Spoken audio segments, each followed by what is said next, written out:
Welcome to Online Games Mentor. If you are a gamer, you are in the right place. Make sure to subscribe for tips, guides, reviews, and strategies for all your favorite games. Okay, in this video, we are going to review Rise of Kingdoms. So what is Rise of Kingdoms? Is Rise of Kingdoms good? Is Rise of Kingdoms pay to win? What type of game is Rise of Kingdoms? We're going to cover that in this video. So, this is Rise of Kingdoms, and as you can see, we've got a city builder game here, where you build your resource plots, gold mine, quarry, lumber mill, farm. You get your city hall, your castle, tavern for recruiting heroes. You train your troops, you got your barracks, archery range, stable, and your siege workshop. So it is in the medieval era. So the idea of this game is, for one, you want to be in an alliance. So you can see here, this is my alliance. We've just changed our name. We changed our name right after the Kingdom versus Kingdom event, which I'll talk about later. So these are resources that you can gather on the map, right? These resources I just talked about. These are barbarians, which you can attack as PvE. They're just AI, and you can farm experience for your commanders, and you can get resource drops from them as well. And then, let's zoom out a bit more, and you can see these other colors. These are other alliances' territories. So this is another alliance here, and you can see with the red, that means it's an enemy or a non-allied alliance member farming. You're actually allies with this alliance. So, as a beginner, the first thing you kind of want to know is that when you start on a new server, things will be competitive over land as people build flags to expand, and you're going to want to gain territory. So let's zoom out. This is my server here. It's established now. There's no kind of fighting over land, and this kingdom is unified. So that means we don't actually attack each other's cities, because what we do is we want to save our troops for the Kingdom versus Kingdom event, which happens at the end of their Twilight. So right here where this button is, I'm clicking on the Lost Kingdom. There'll be a progression bar which leads into Lost Kingdom, and then once you're into Lost Kingdom, there's a progression bar which leads to the end of Lost Kingdom, which brings you back to your server for probably a month or two, and then you go back and compete again. So that's kind of where you want to save your troops for, other than in the beginning phase where the alliances try to assert dominance and take over the main objective, which is right here. So there's like Zone 1, which everyone starts in over here, and then the gates unlock, and then you guys progress to the next zone, which has better resources and better like altars and temples and stuff like that. That gives your alliances better stats and stuff like that. So you progress into Zone 3, less and less alliances will make it this far, and then so let's zoom in here. For example, this is a Shrine of Honor, gives your rallied army attack +5% gathering speed. So you can see the different alliances are going to compete to control these locations.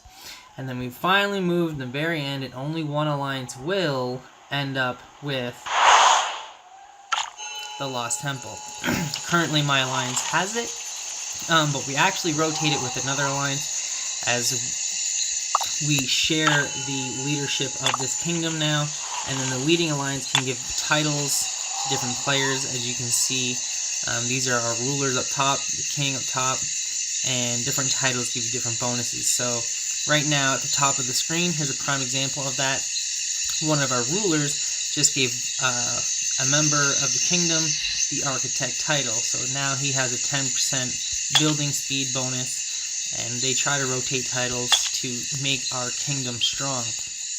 Okay, there are guardians that usually every so often, maybe every 12 hours or so, spawn, and then when you kill them, you get different drops like this, like a rune of proficiency, wood production runes, like stuff like that, that's going to help you as a player grow from day to day.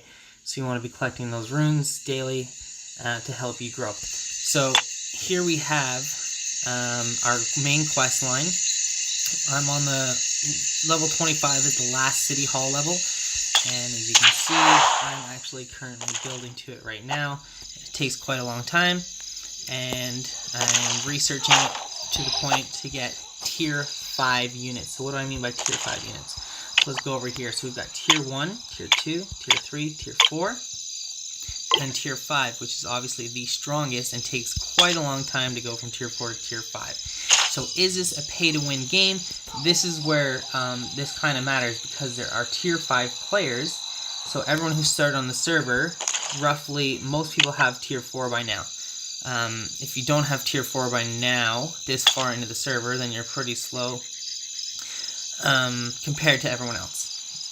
So let's click on rankings to show what I mean. My power is not even the strongest by any means. I'm 139 in the kingdom right now. So Buddha Land over here and Devon and Beals the goat. Sorry if I butchered your name. So these are high power players. So these players have paid good money to progress a lot quicker. So they have a lot more troops. They have tier 5 units. But there's not many players on the server with tier 5 units at the moment. So that means if you create enemies within the server who have tier 5 units, then yeah, they will be able to crush you. However, you can, as an alliance, defend yourself against pay-to-win players. So is this worth the play as a free-to-play player? Let's see. I don't spend any money on this game.